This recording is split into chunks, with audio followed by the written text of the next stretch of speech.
All right, I think we're live, and welcome everyone.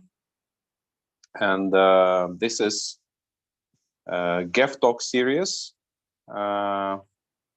We are a series that is dedicated to the exploration of pathways to new models of education, new models of learning that can become a method of positive transformations in our society. We sometimes call it learning ecosystems for societal transformation.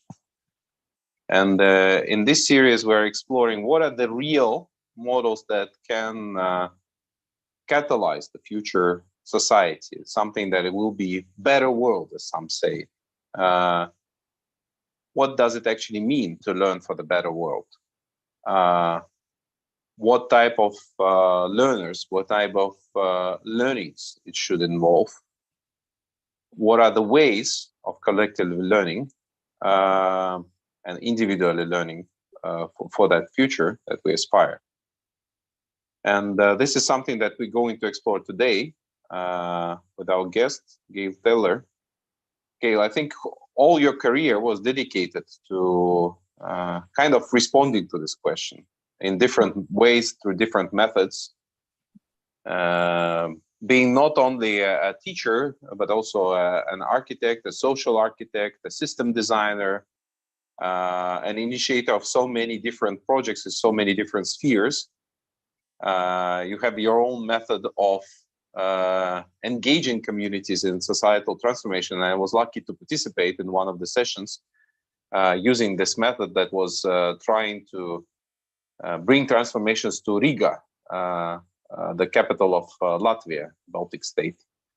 And it's really curious, like you have really a lifelong journey, perhaps, of incredible learnings that brought you here.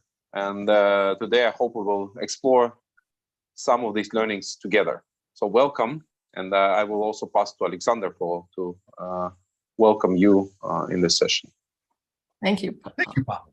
And thank you, Gail. Yes. I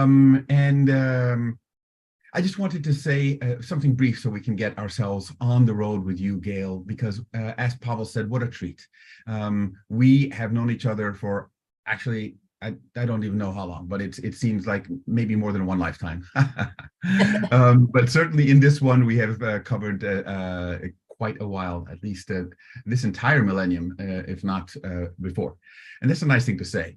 And I've had young people now say, yes, in the late 1900s, and I feel, oh my gosh, that's such a interesting expression.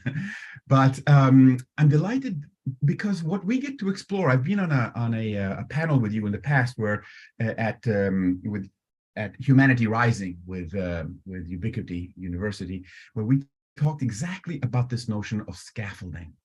And scaffolding in nature and what that is and what a powerful concept it is when it really gets delved into and not just thought of as a pure aid to sculptors or to building construction, but really how does nature do this? And that was the context we were looking at. What is the way in which nature does this? And today we're looking at all of that and how that can be a powerful exploration or way of both evolving the educational enterprise writ large and engaging in classroom learning dynamics. You have wonderful experience with Montessori schools and other frameworks that help us understand how teachers can use the concept of scaffolding, not just teachers, but formal and informal education. So I'm already said too much, but this I'm so looking forward to learning again with you. And so pass it on to you now, Gail, for the next while to introduce your ideas, and then we'll have a conversation with everyone. Great. Thank you. Thank you, Alexander. I want to begin by just saying I live in Kansas City, Missouri, was born here, lived here for 40 years, moved away for 40 years, came back. And during that time was a real learning experience for me. But I want to, before I get into scaffolding per se, I want to give you a few of the examples that led me to scaffolding and how the idea emerged. My first year of teaching was with second graders in public school many years ago. And about 4 or 5 months into teaching, I was standing in front of the class thinking I was teaching. And a young child raised his hand, one of my students, and said, "Why do soap bubbles have colors?" And I thought, I wasn't talking about soap bubbles. I was talking about math. But I somehow had the intuition to ask how many others had questions where I probably didn't know the answers. And these hands shot up in the air. I mean, it was just amazing that, and the eyes came in from out, looking out the windows, and this collective intelligence started showing up. And it was long before the internet. And I said, "Well, I don't know any of your answers, but I'll help you find them." And so in 2 weeks, you get to tell your stories and give your answers to everybody in the class. Well, those 2 weeks, and we proceeded doing curriculum and everyday stuff. But during those 2 weeks, the learning, you could just feel the energy in the classroom. When they did their reports, I could literally see the thoughts over their heads. That was an aha for me. And I was so choked up with tears of wonder in terms of the magical, magical, magical attitudes that were in this room. And so that was life-changing. That was totally life-changing to me in terms of understanding the difference between teaching and learning, and how to provoke the learning atmosphere. And we had so much fun, and I learned an incredible amount. I keep saying that I was so lucky to begin my adult in the classroom with these young students. The end of the year, and we did well. Class scores were high. Collaboration was great. Learning was wonderful. And the principal asked me at the end of the year if I would get back to business as usual. He asked that I conform and stay on the right page of the curriculum at the right time, and that I didn't want to put pressure on the other teachers to stay up with me. You know, that was my first learning. So it's like, what? I don't understand this. So a few years later, but one of the things I asked myself, can adults still learn? I was really interested in that. Can adults still learn? So a few years later, I started the Learning Exchange. And this was for teachers, kids, inner city, suburban, CEOs, scientists, artists, all coming together and designing programs that were missing in the school districts.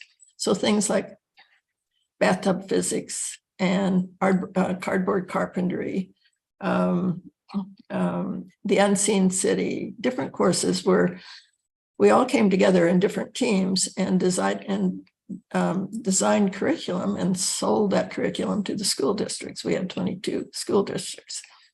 What I found out was indeed adults could still learn when they were engaged with each other, when play was in the room, when all these different ages were working together and coming up with ideas.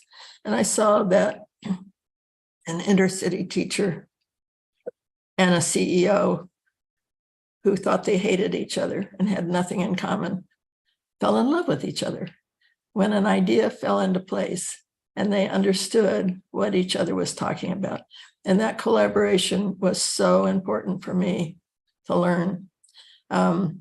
So the Learning Exchange just brought together mind over, it was all experiential. So we were doing things with our hands, which was totally new to most people in the 70s. The Sputnik scare frightened America, and we thought we have to get on with it. And they started some experiential education. And that, in fact, is where our idea came from, the Learning Exchange, because they funded teacher centers all over the country to teach experiential education. Now, we didn't have any federal funding. Our community was just excited about this idea and funded it locally for 25 years. When it collapsed,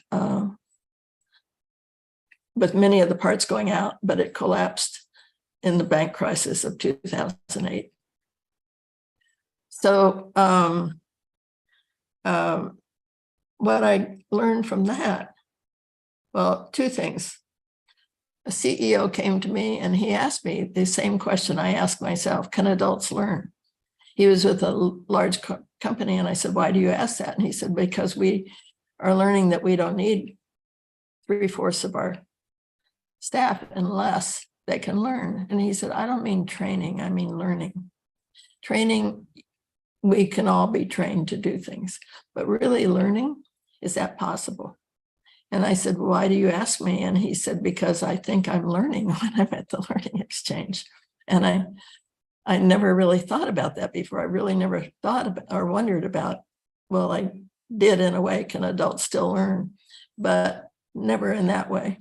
I went to the head of adult learning, and he said, yes, it wasn't until World War II that we really began to explore learning, when the women went into the workforce and were so productive and were learning so much and so fast. That question started arising in us. And the second really short story here is that we had a board of directors, all very active. And every month I would call and ask for them to come to an hour meeting over lunch. And they would say, we don't have time. We're too busy. And I would say, you made that commitment. You're going to come. I'll see you at 12. You'll be gone by 1. Well, they would come and they would leave 4 and 5 hours later. They were playing bathtub physics. They were cutting cardboard. They were making stools with cardboard carpentry. They were reading books. And I would say, it's the end of the day, time to go home. And they would say, but we've learned so much. It's been so much fun. Well, guess what? The same story month after month after month. We don't have time. We don't have time. We don't have time. We don't want to leave. We don't want to leave. We don't want to leave. And so that's when I began to really understand the structure wins, the paradigm wins. They felt guilty about having fun in the middle of the day. They couldn't admit, they couldn't tell others that they were going to spend the afternoon exploring and exchanging ideas. So that can adults learn, and board members' attitudes. They rejoined the board time after time. They didn't want to get off the board. And if they had to get off the board, they came back on when it was legal. So it's just, why is this happening? Then we met Draper Kaufman, who published a book in 1976, same year this was happening, called Teaching the Future. And I had an opportunity to spend an afternoon with him. And he told me this story. He told us the story. Matt was with me, by the way. And he said he got his doctorate, went to Rand Corporation, left Rand because he realized the distance between what his kids were learning and what Rand was exploring were night and day different. And he said, this can't be. So he went back to school and got his degree in education, started teaching teachers. And he tells the story about giving each student, it was night school, giving each teacher, each student a story to finish. First paragraph was written and they had to finish the story. Well, some of them wrote and wrote and wrote, and others hardly wrote anything.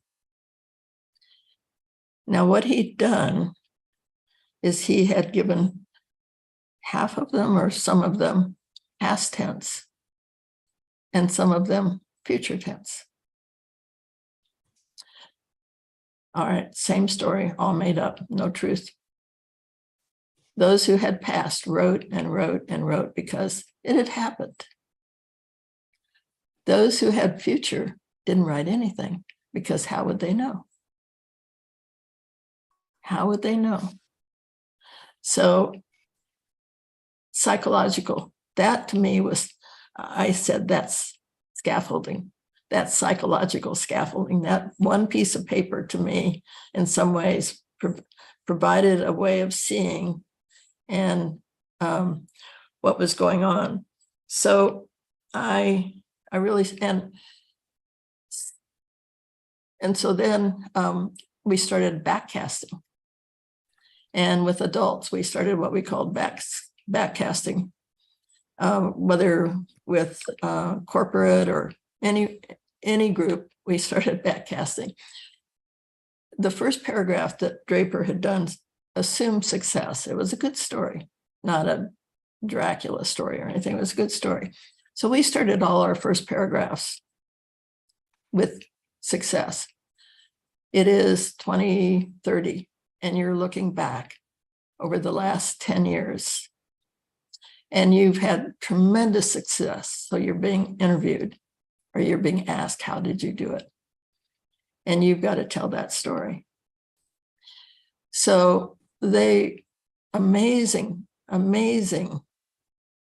things happened in terms of telling that story, in terms of how they found their way through barriers and over barriers and how they proceeded to understand what was going on and what they needed to do next. And they share these stories with each other.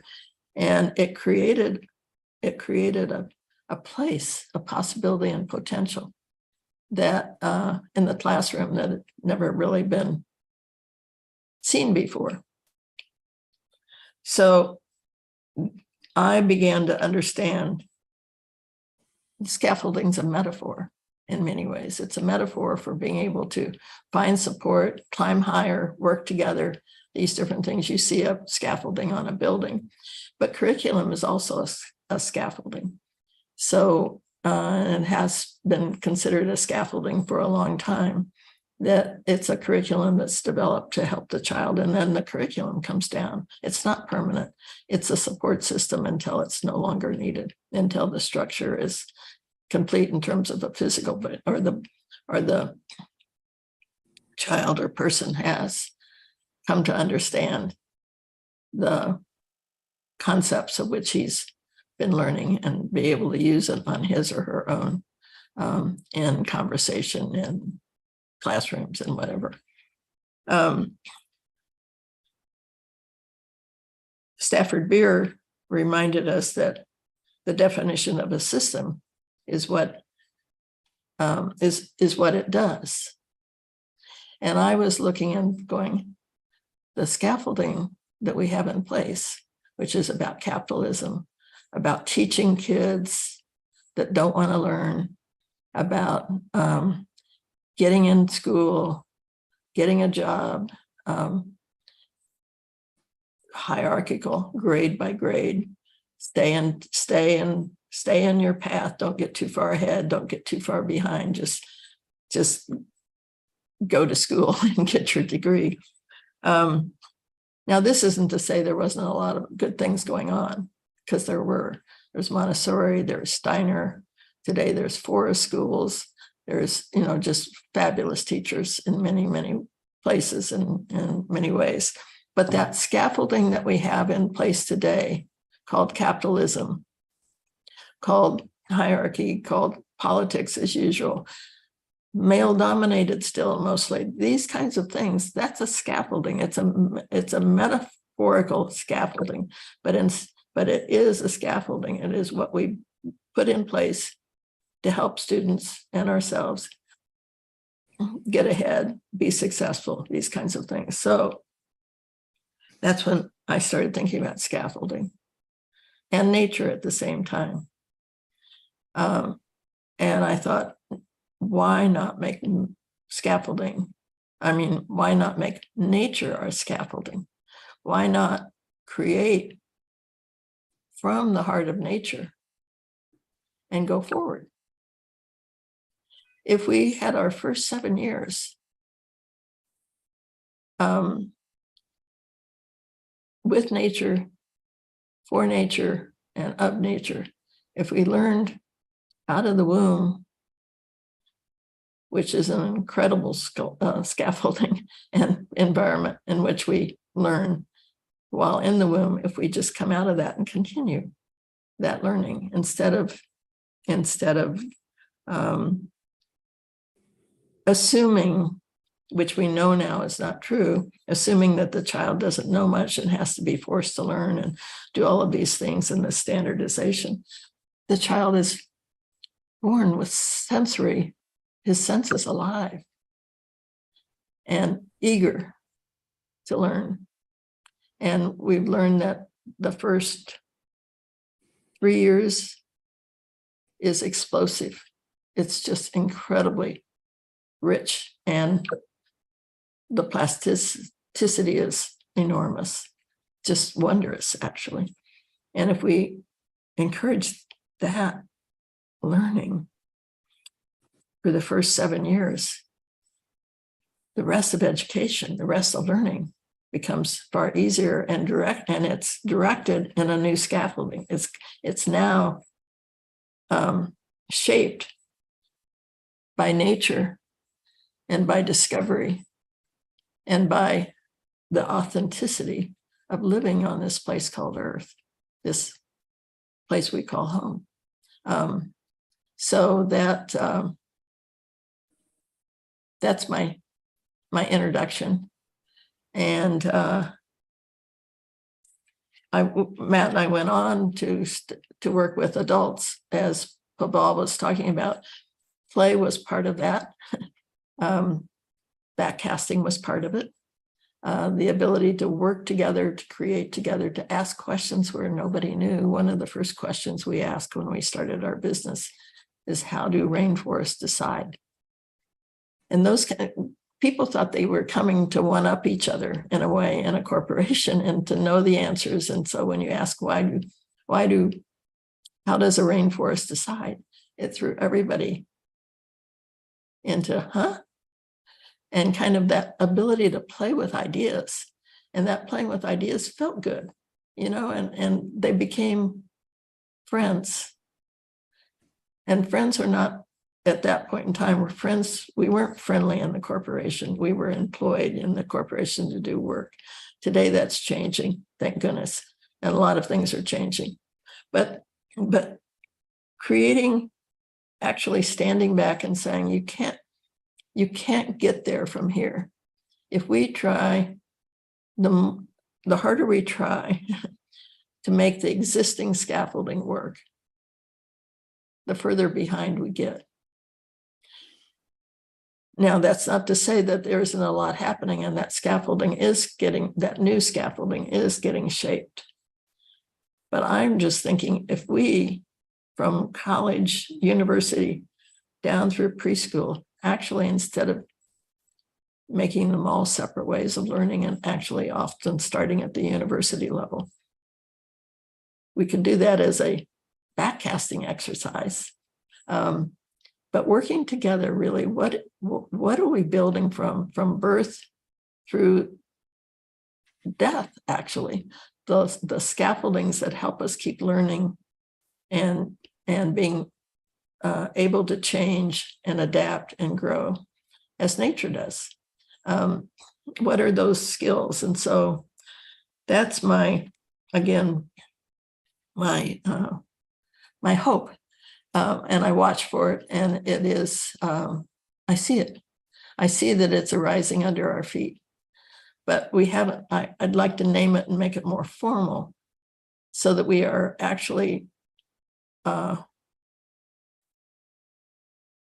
purposely creating the scaffolding today. I think it's mostly metaphorically and kind of intuitively developing it. Okay. Comments, questions? You got you, Gail. Fantastic. Okay. Thank you. Wow, this is very, very rich. And I have so many questions and comments here. And so now we're going to enter a portion, if that's okay with you, unless there's a separate section you would like to take in sharing. But otherwise, we'll enter into more of a dialogic engagement with you. Are you good with moving on to this stage now? Okay, great. I am. Just want to make sure I'm scaffolding correctly. Okay. So Pablo and I are going to now enter into this little conversation with you, and there's several things you brought up. Let me just see if I can say a few things that really struck me in what you were sharing here. I was struck by the way in which it seems to be that almost the nemesis, the enemy, I don't want to put it really in those terms, but what is the greatest challenge to learning is conformity, is what I heard from a lot of what you were saying. And the pressures, particularly in our social structures, again, there comes the scaffolding. When scaffolding creates conformity, when scaffolding is like it's so rigid, it's like a prison more than it is like a support structure. It confines rather than liberates. And there's this whole area of liberating structures that is in education as well, the notion of liberating structures. I don't know if that's fair because it's a particular area and it's not all that well known, but if you are familiar with liberating structures as an area, and we haven't talked about it before, so again, I don't want to bring in something that is that is not something you've considered, but in what way do you feel scaffolding is related to liberating structures for learning and for societal development? Are you asking me? I am asking you, Gail. Yes, please. I really like the concept of rewilding better because I think it's more what I'm talking about. And there's a lot of rewilding going on. In fact, there are some schools here now that are forest schools, which really give the child, accept the child as knowing more than we think they understand, and helping them play and wonder and dream and escape from the conformity of the ordinary classroom. So I don't know much about liberating. There are the schools of the 60s and 70s that actually were called free schools, that had almost no rules at all. And they didn't work very well, but I think that could have been more because they were fighting a structure. Today, I'm trying to say, let's not fight the structure, let's replace the sculpture, the scaffolding. Let's replace it. It makes learning more natural, more fun, more accepted in terms of its ability to actually generate all the learning and wonder that is necessary and possible.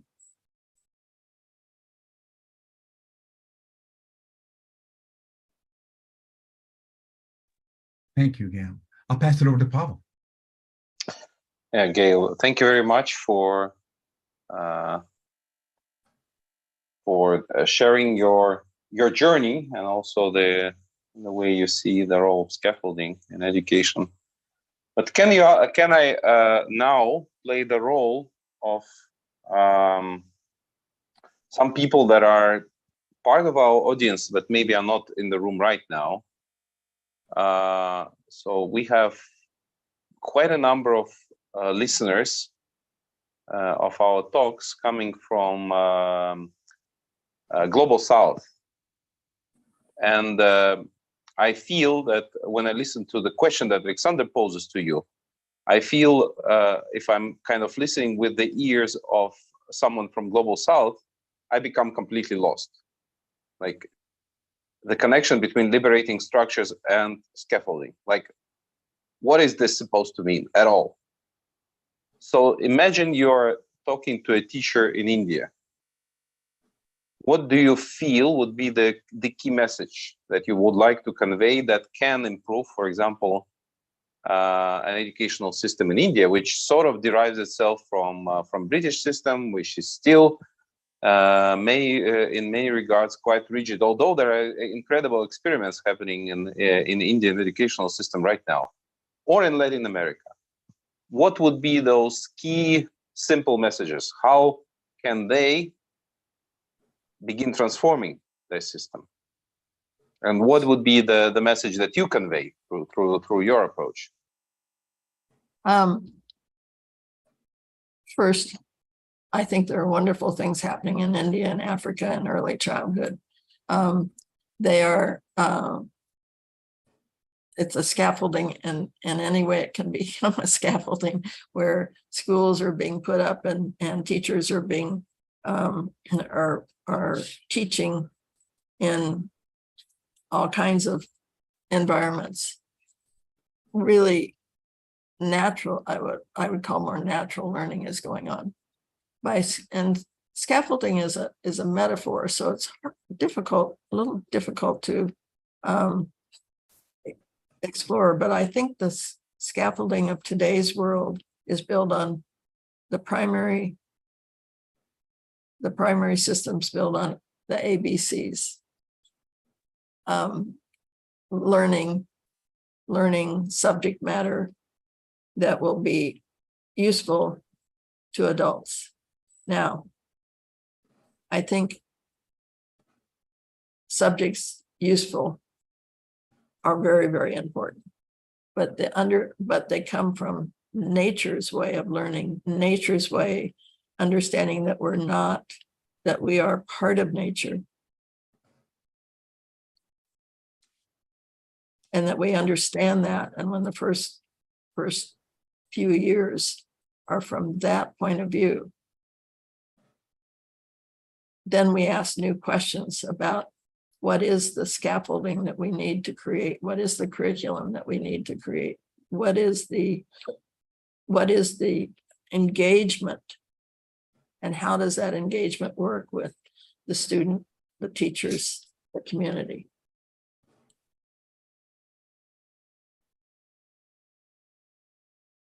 Just to be clear, just to maybe to be clear, just to clarify, what I'm trying to relate.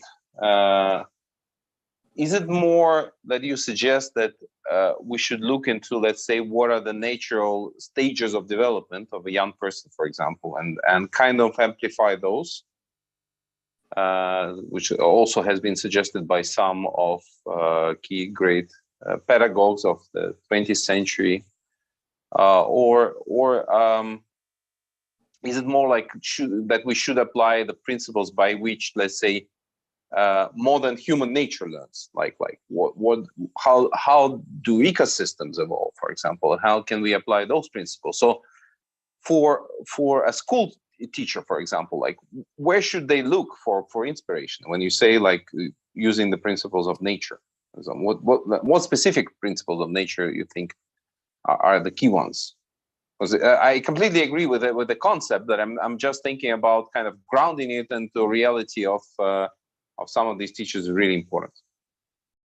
Well, that's a really good question, of course.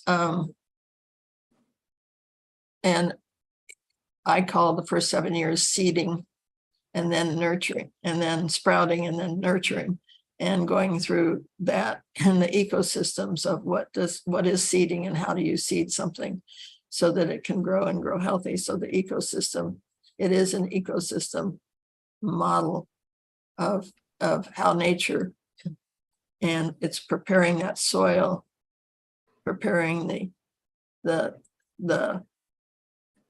healthy man-made ecosystems today. Prepare the soil. They don't do monoculture.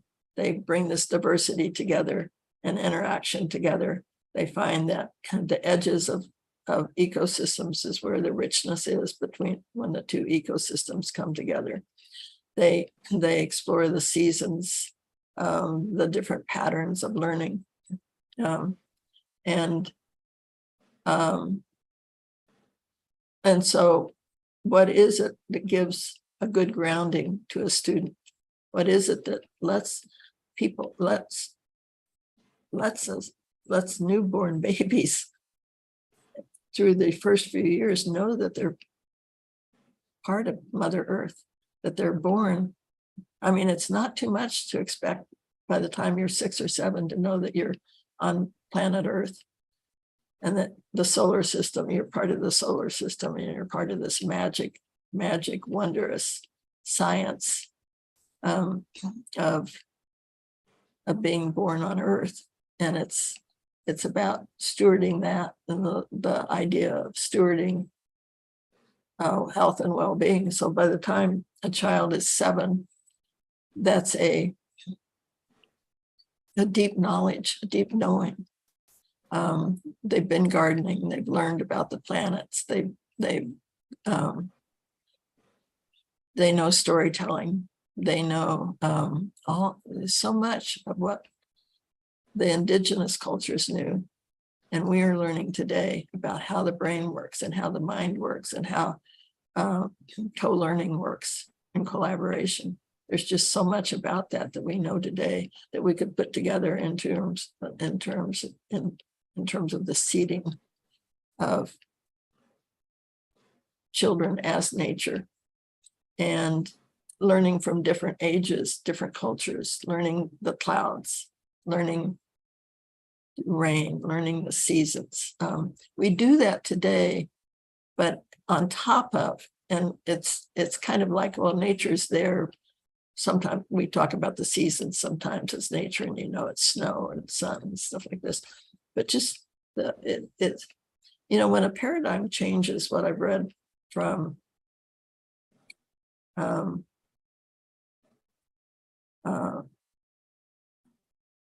can't remember his name now. It's not that everything goes away. It's that it comes from a new springboard.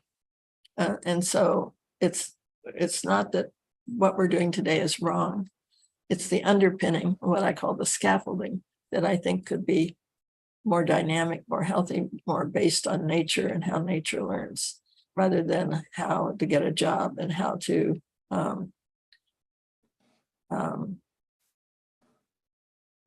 learn year by year by year by year, because that's not really how nature learns, how nature thinks. And children don't think like that either. They come fully inquisitive, and you ask them to invent something, and they have no trouble inventing it, designing it, working it out, complex problems. And Matt and I've had many students in our sessions with adults as young as 8 sometimes, and with education, looking at a new school. The kids, in terms of what they designed into the school, were so right on that the teachers had never thought about. And finally, at the end of the session, the teachers were talking about, why don't we always bring in kids? So the scaffolding that I'm trying to learn myself and to speak about it's more of a metaphorical and psychological framework of what we want to have be lifelong learning, and where does that begin? And it begins with nature, as far as I'm concerned, and it begins right out of the womb, because what we've learned in the womb, we're now learning, is phenomenal.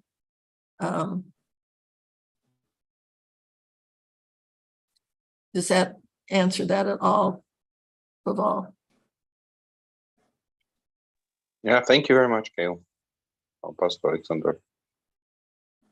Well, this comes right back to this questions of rewilding and the nature of learning. Really, I again, we've talked so much about lifelong learning and about what you were just now saying, and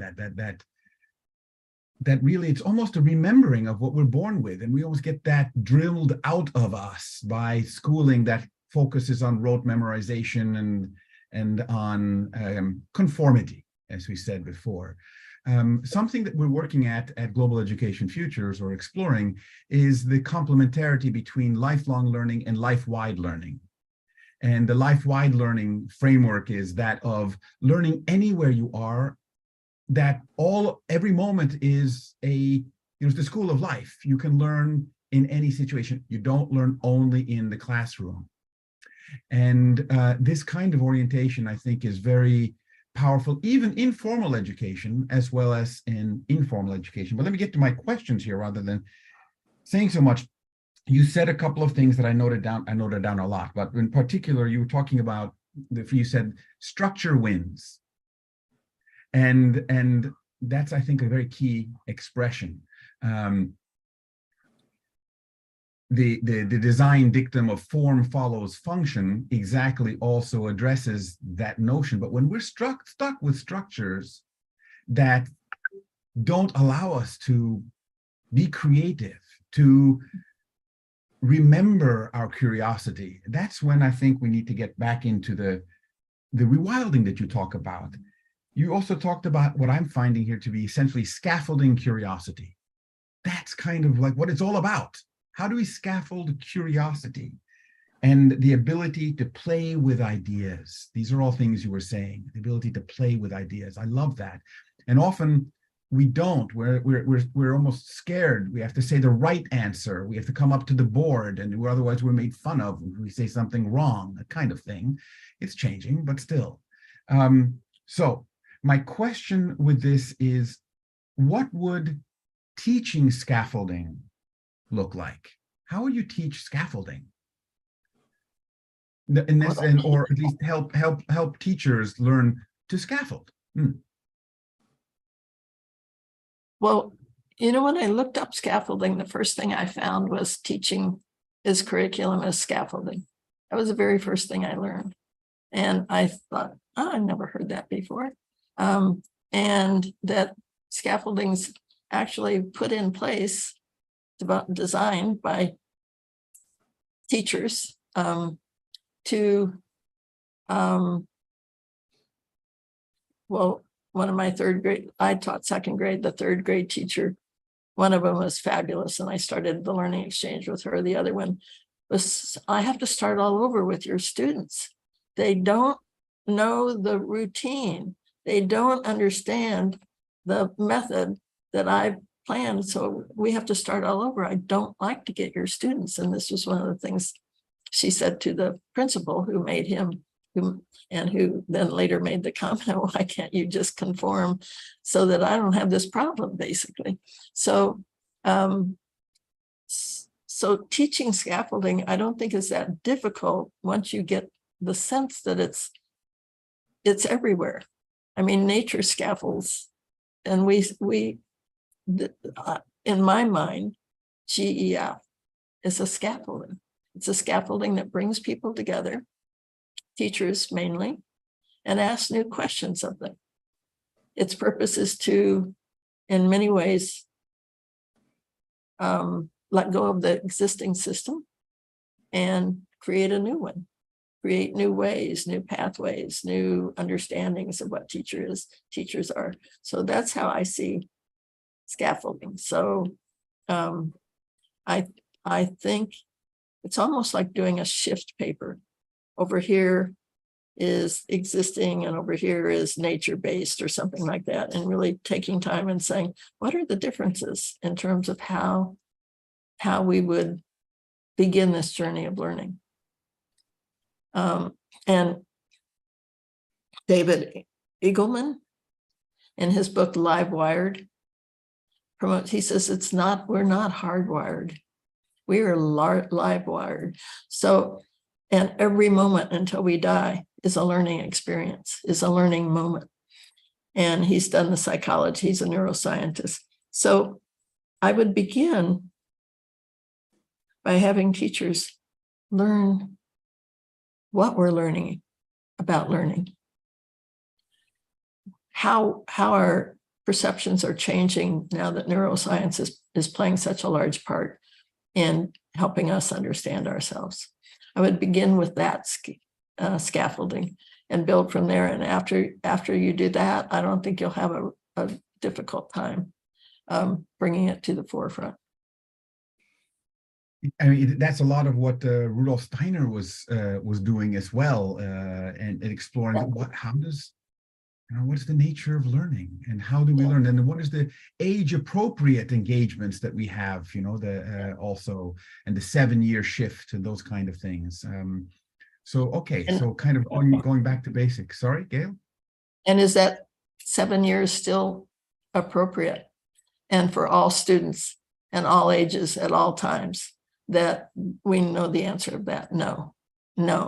And we're learning much quicker, we're learning differently, we're basically we're learning too much without nature. We're learning way too much without nature, but we're live wired.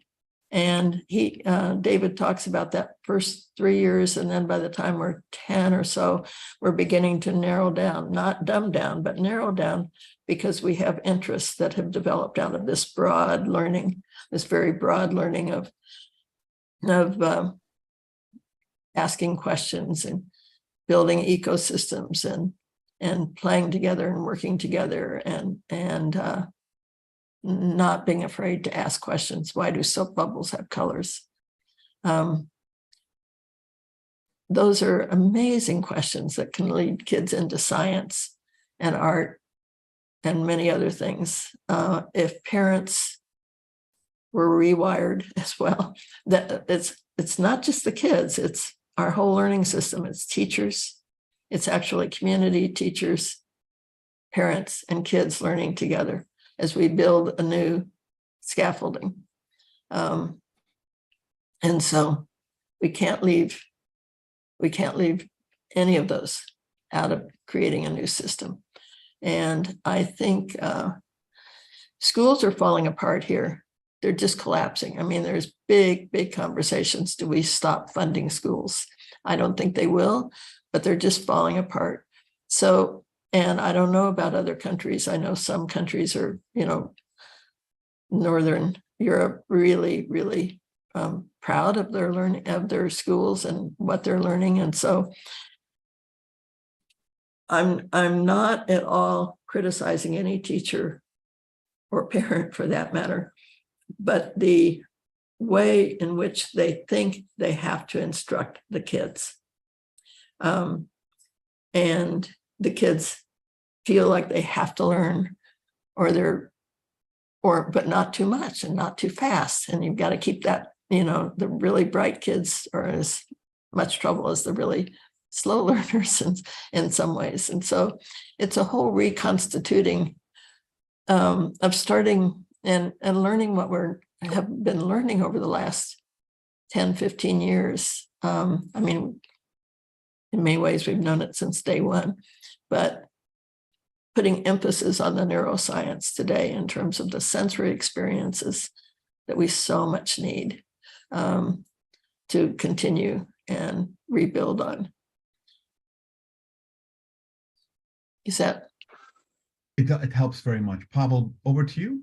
I still have at least questions to go, and then we'll open it up also to the public, but please. Yeah, I'm curious to ask maybe a few more futuristic question. So not only looking into systems as they are, but looking into systems evolution of educational systems around the globe. One of maybe the main disruptors this very moment is generative artificial intelligence, like ChatGPT and similar technologies.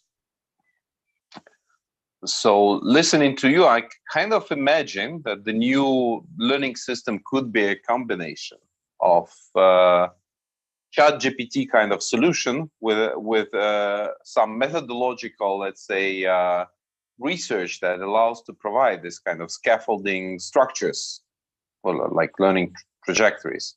Mhm. So how do you see the interaction of your framework with this kind of technological innovations? I'm thinking of two things. Many years ago, I read a quote from David Bohm, who says, "Play without thought is not thought at all." And he was at the Macy conferences, I think, at that point in time, and there was a lot of competition for the best ideas. And he was saying, we're not playing with any of these ideas. If we would play with them and bring them together, many different answers might arise. And so I've really thought about that. And then in terms of I've lost my, how might we build on these ideas? And so recently I've read David Bridle, who has a book called Ways of Being, and he includes all intelligences, including technology, and of all animals, all living species, including technology, which he says is becoming life, living, and that we're a part of that network. And so we're not in charge of that network, we're part of that network. And we're learning with that network of bees and animals and weather and all of these things. We're part of that network.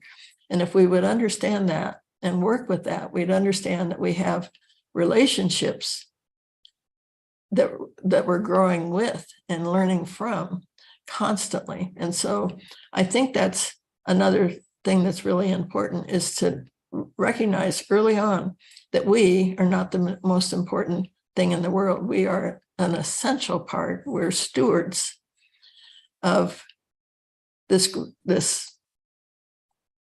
world we call Earth. And I just think these kinds of conversations will lead to a scaffolding of a much different kind of educational system. We're trying to work our way into self-organizing systems. We're kind of learning that slowly. Politics is falling apart, as well as so many other things they're on the rim of dying. Now, whether they're going to collapse and we're destroyed within that, or we're preparing for what's decaying, is decaying fast, and what's arising under our feet can be a much different world. And the scaffolding that goes with learning, I think, is key to that. It's just really, and I think people are hungry for it. People are wanting more. Another thing, our culture is falling apart. So many things are falling apart because they're degenerating, not regenerating. They just are degenerating. I don't think we can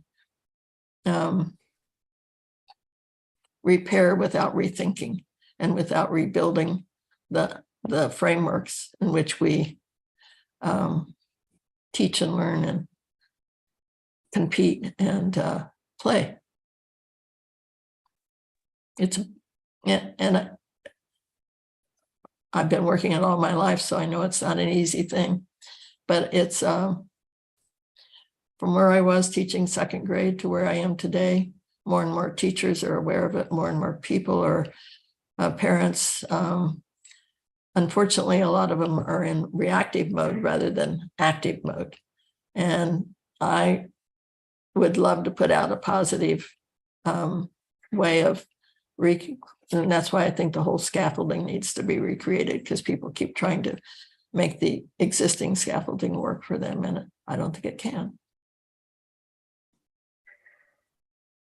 That's actually what you're bringing up right there is a big distinction in the area of social systems design between design and redesign.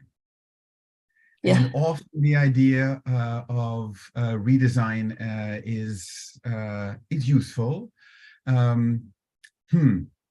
but it is not sufficient. Bela Banathy, one of the leaders in the area of educational systems design, would say that if you have a horse and buggy as your primary vehicle, and your objective is to go to the moon, no matter how much you redesign the horse and buggy, you're not going to have a vehicle to take you to the moon. You have to design anew. You have to design, not just redesign. So I'm wondering if this is in some way related also to, you mentioned about it has to be regenerative, not degenerative. Yes, I like that. But isn't regenerative and regeneration somehow related to redesign? And if what we're looking for is design, shouldn't we be looking at generation or generative knowledge? Good point. And design is definitely part of it. Matt and I have been talking lately about design and how it's been co-opted by so many different organizations in many different ways. We've been also exploring the definition, which some people have mentioned, of crafting and crafting. So it's all of that. It is definitely generating. It's definitely, but actually and that's probably a better term, Alexander, than regenerating. We were thinking of nature, who regenerates every year. It's beauty and its wonder and its seasonal cycles. So I was thinking of cycles, but I think generating is a beautiful word. You know, Gail, this also brings exactly into focus for some of the things Pavel was also referring to. I have a couple more questions, and I think then we'll open it up to getting people participating and see what questions come from a broader audience here. And also if Matt has anything he'd like to share. But before we get there, this idea of designing anew, right? You mentioned backcasting, and okay, so a couple of things here. I was surprised and shocked, actually, when you were talking in the story about how people, the kids, when they were asked to, not as the kids, I can't remember if it was an adult group, but you were saying that when they were asked to write stories, creative fiction stories about the past, they would write and write and write. And when they had to talk in the future tense, they didn't, because it hadn't happened yet. And I would imagine that the power to dream, the power to imagine, to create those fantasy worlds, we need that now. We need to be able to look beyond what is and to look at what could be, as also Bela Banathy also said, you know, this is the design challenge, to do what George Bernard Shaw said. You know, he challenged people and said, you see things as they are and ask why. I dream of things that never were and ask why not. Yeah. That kind of creative engagement to play with ideas. So my question to you is about backcasting and about its power.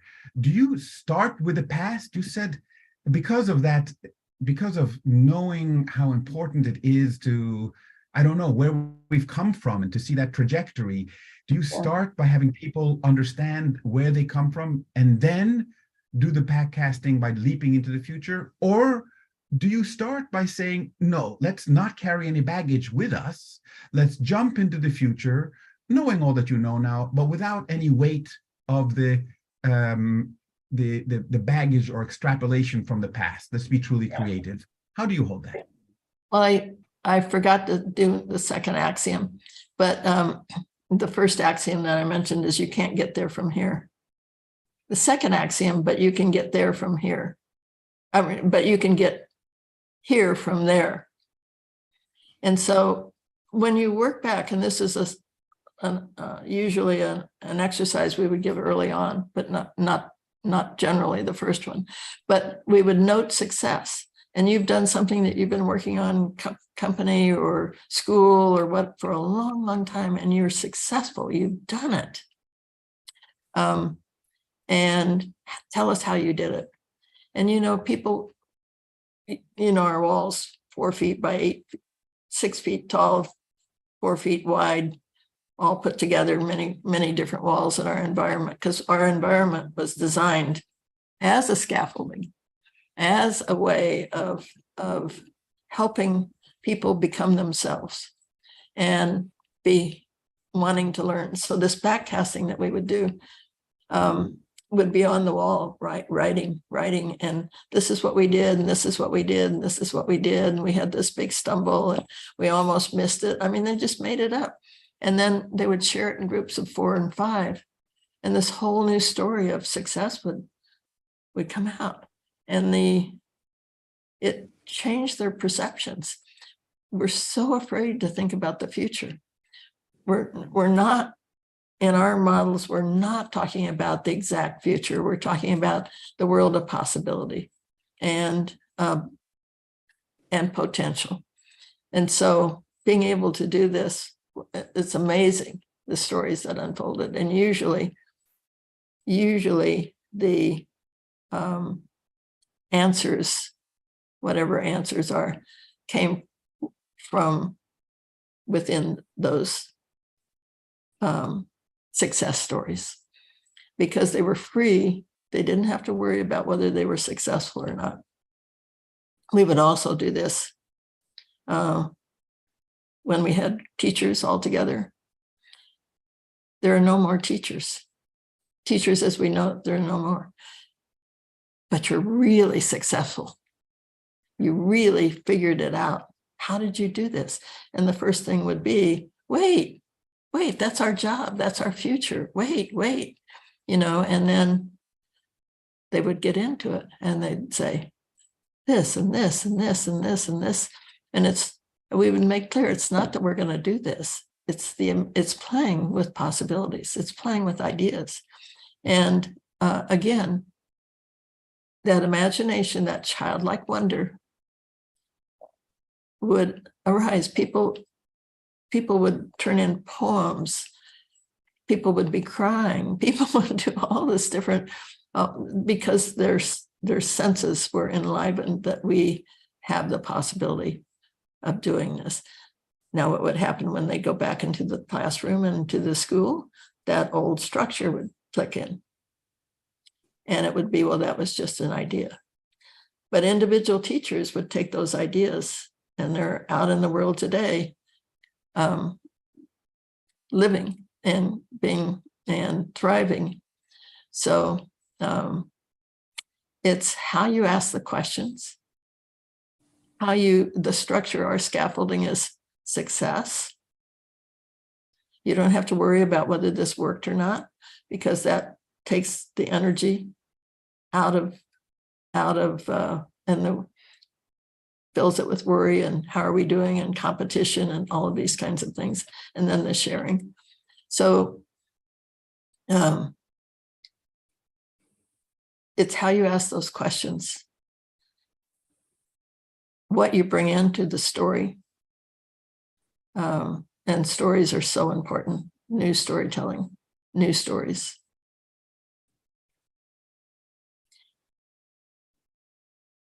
Gail, thank you. That's it really is about making learning come alive, and it's the stories we tell ourselves, the stories we tell each other, right? And I think again, it's the opposite of deadening down. And so much as you have been saying here, the pressures for conformity, you go back into the classroom, all of those kind of dynamics and processes, the stories we tell ourselves about even what it is to learn, what it is to be a student, they deaden rather than enliven. And this idea that scaffolding is about rewilding, I like that. That is about bringing us into, it's vivifying. It's the opposite of stultifying, which is a lot of education. And so last question, then we're going to open it up, see what else is here. No, actually, I have one more question after this. So let me ask this. It's a shorter question. And then I have a hopefully a little deeper question. But rewilding and bringing this in, if we're just talking about this, how do you guard against eclecticism? So there's a certain amount of conformity. That's too much. We're talking about that. That's the straitjacket of education. Where that's what I think we have to scaffold against that, or build the scaffolds that don't do that, because some of the scaffolding is like a straitjacket. other scaffolding, if it's about rewilding, could be, couldn't it lead to an eclectic learning engagement where you're never going to be able to build the bridges that society needs or practice medicine, which has a certain amount of structure in it? How do you scaffold for that? Well, it's not the individual classes, especially when the student gets beyond 7, that should stop being taught.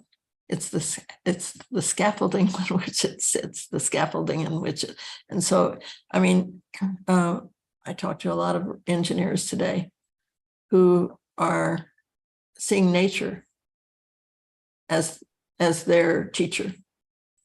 And they've moved away from the mechanical engineering into nature's way of engineering and are finding it much more satisfying, much more successful.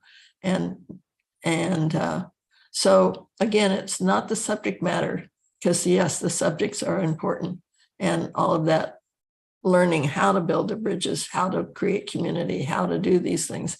But the way in which they're held in our minds, the way in which we see our ownership of Earth and our place within it, the way we understand that it takes us all together, working together to create health and well-being. We still have our divisions. We're linking them, but we still have our divisions between all these different sciences, arts. We have our priorities, we have our prejudice, we have all of this still. While it's beginning to migrate and shift, we just have to take that out and put in something else. And what is that else? We're going to learn that together. We're not going to learn it by me or you. We're going to learn it all together through conversations and workshops and GEFs and many other ways of thinking about it. It's just not something that pops up overnight and we do it. But the more we become aware of the possibility and the potential and the excitement for this new scaffolding that unconnects us with, not with the desire to do good and make a difference in the world, but the desire to be billionaires. And not that that's wrong to be, it's just that we need to decouple and reassert different values in that scaffolding, which are much more really not generated by humans, but humans being able to learn from nature and learn from the great successes we've had in different ways and just reorder how we put that all together. But it's a collaborative thing. It's a collective thing. I love that, Gail. I want to pick up on that. The last question from me, and then I'll pass it over to Pavel, who will field with us some questions from the audience. This idea, so much of our education kind of, well, scaffolds, to use your term, the framework in society, the culture of strident individualism and self-righteous independence, my way right or wrong, my country right or wrong, but I mean, this idea, self-righteous independence, not the interdependence, which is much more of the fact of our world today, both among humans and with nature and questions of sustainability and so on. We're seeing and learning that we truly must be and act and think and feel interdependently. This is being highlighted by this notion of living in a VUCA world where everything is, much more volatile, uncertain, complex, and ambiguous. So this idea of scaffolding for collective intelligence, scaffolding for the collective hero, no longer the strident individual hero, but scaffolding for the collective hero. That leads me to my final question here. Lester Milbraith wrote about the need for emerging a learning society. And I'm wondering, what is the scaffolding for emerging a learning society? How do we do that? And maybe a fine point on that is, how do we emerge a learning education system that foments or creates a learning society? What is that paradigm shift? How do we do that? Big question, Gail. It may be unfair, but what are your thoughts? Well, altogether we do it, but that's the simple answer. We stopped closing down our libraries, and we all the things that are under threat today, we should be together in building our way out of that. So when our libraries,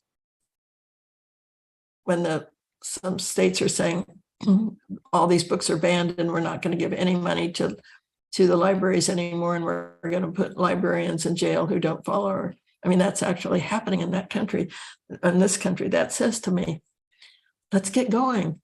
Let's get going. Let's build, let's let that happen. And there's a whole new arising under our feet in terms of how we're using the libraries, how we're playing, what's happening in the communities, how we're, and to take each one of those things and saying, let's not let that happen. Let's weave it together into a new scaffolding system. And we have to do it together. And I don't know how.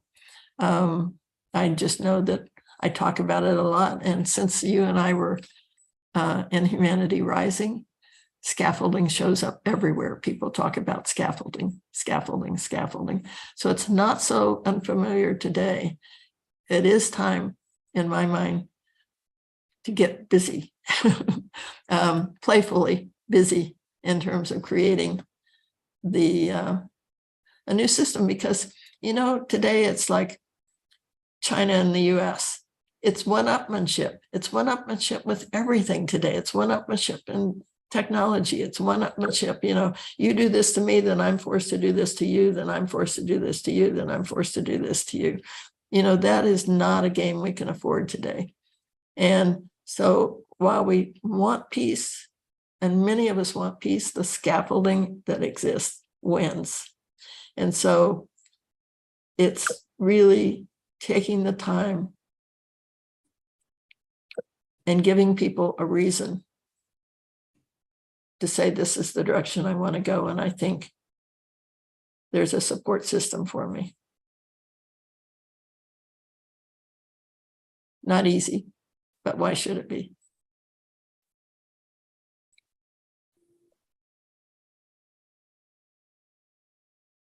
Thank you. Pavel, over to you.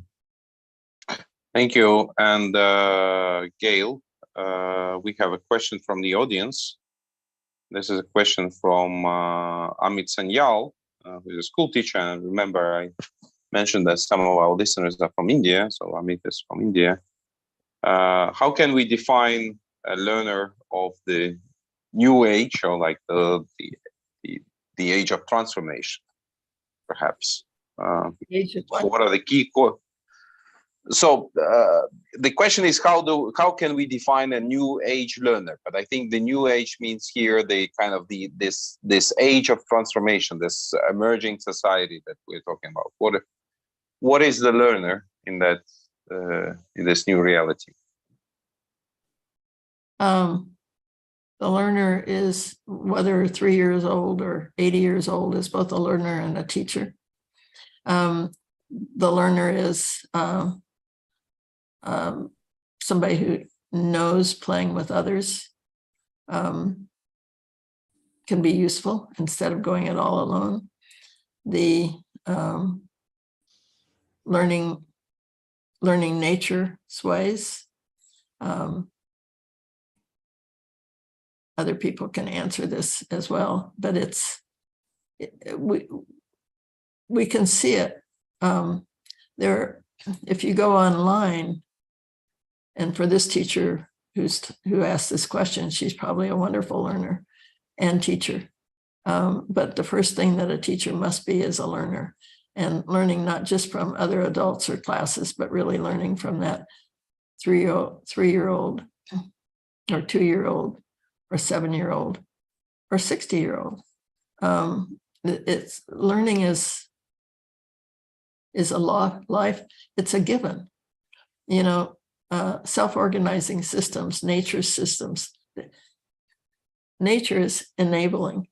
One thing enables something else to happen. Two things coming together, something else happens. It's an enabling system. And so instead of doing the testing, it's the enabling, it's the opening, it's the freedom that we need to put in place to learn. And once we have that, the young children that I had, and I didn't have,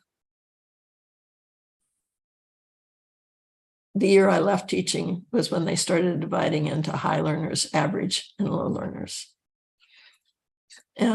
I had one student come into my second grade who was already in that class from another state, and he was declared a slow learner. And so his mother said to me, "I'm worried about Johnny. I don't think he can make it because you don't have divided."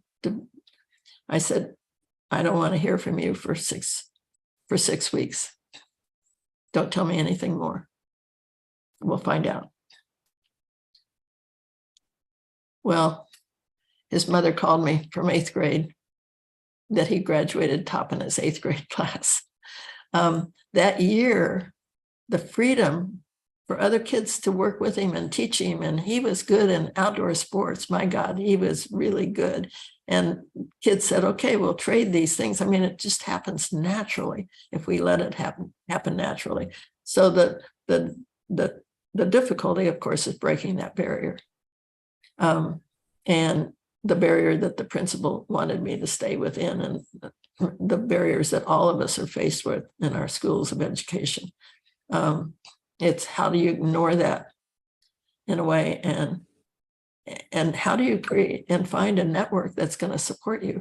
What's the scaffolding that's going to support those people trying to scaffold a new way of learning?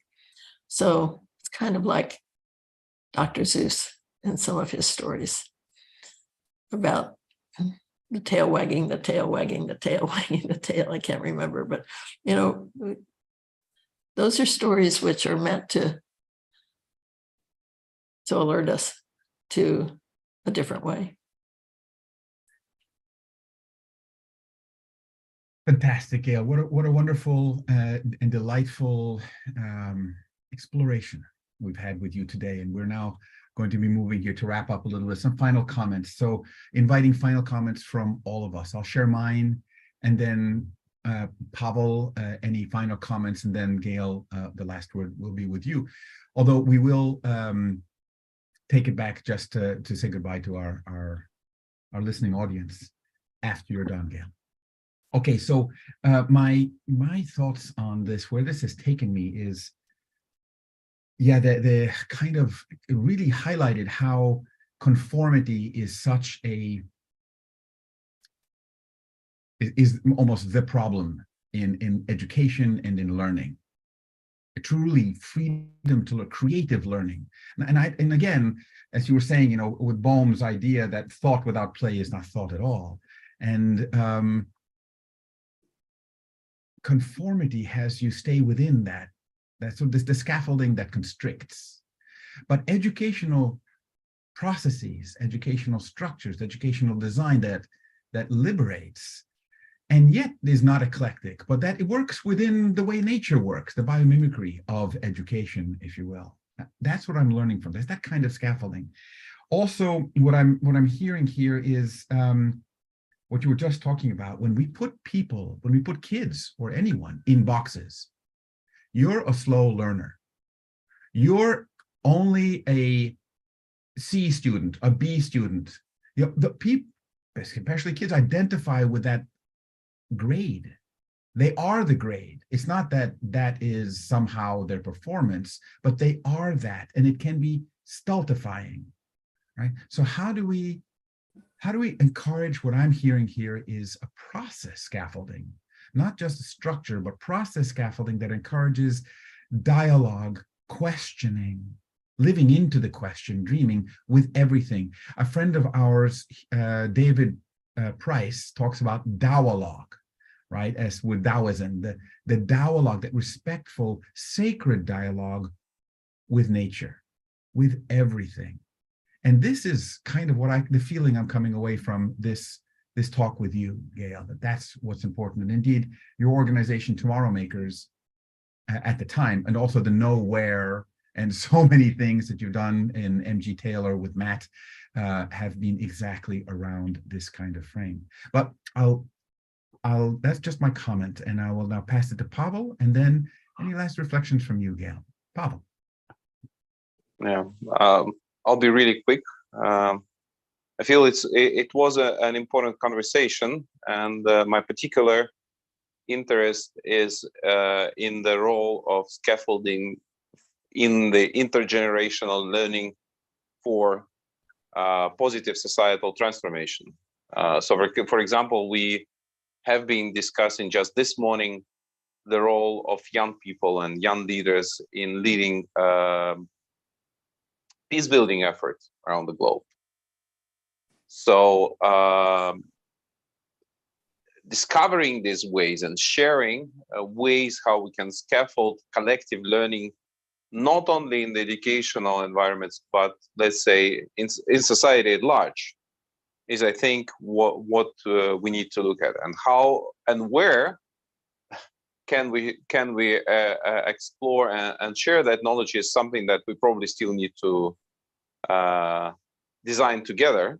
But seeing, let's say, these pathways into collective learning is something that I find really promising and inspirational. And I'm one of the co-founders of a movement called Learning Planet, which is aiming at creating those learning communities around the globe to implement sustainable development goals and beyond. So I think it could be the task of such movements actually to maybe host and share various forms of scaffolding for positive transformation. So thank you very much for bringing this important topic into our conversation, and over to you, Gail. Thank you. Thank you.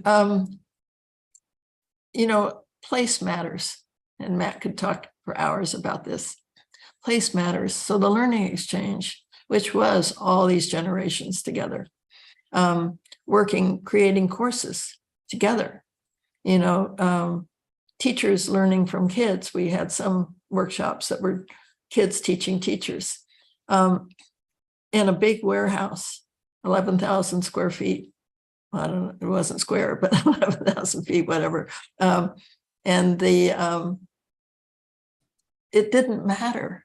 Kids were in a different space. You see, you put them in a classroom. In fact, Matt and I had one example of taking kids out of the environment, every slow, bright kids well behind in grade level in the inner city. We had a year of doing this, or a semester of taking them out of class every Friday and introducing them to the most creative people we could find. Taxi drivers, musicians, bank presidents, it didn't matter, you know, people that we knew or from the learning exchange. The kids and the adults learning together was magical. And all the adults told us they learned as much as the kids. Now, what I want to tell about this story is we had one classroom, one day in a classroom of normal. All these kids went into this, and they were learning, they were happy. And guess what? They conformed right back to the classroom. They started throwing paper wads. They started doing all this kind of stuff right back, not listening, right back. And, you know, Matt goes up and he says, "Who are you? I thought you were the up and coming, you know, who are you? Is your environment choosing for you, or are you choosing over that?" You know, and they remembered. It's like, yeah, no, this environment's not going to control us. So it's the invisible assumptions that we make that really force us into the behavior that we often act within. And so That's why Pavel, our learning center that you design shop, and I don't know how much was there, but the toys and the books and the atmosphere was not a learning atmosphere per se that you're used to, but it was an open environment of interchange and conversations going on and and people realizing together that they had something in common and could go forward. It's, so when we think about the scaffolding, we have to think about almost everything. But those systems can come up once we get that tipping point, those systems will come up pretty darn fast. And there are lots and lots and lots of really good examples going on that need each other, that want each other, that and they want. It's too narrow right now because so we need the broader society. So maybe we create learning centers all over. Maybe we create what Matt and I call design centers. Maybe there's so much like Earth. What did you call Pavel, the organization? Earth. Can't remember, but Matt has Earth libraries. Learning Planet. Yeah, Learning Planet of Earth libraries, or these places that around communities, because it's going to happen in community by community by community. It's not going to happen by government sanctions. And what it needs is to be braided together, woven together.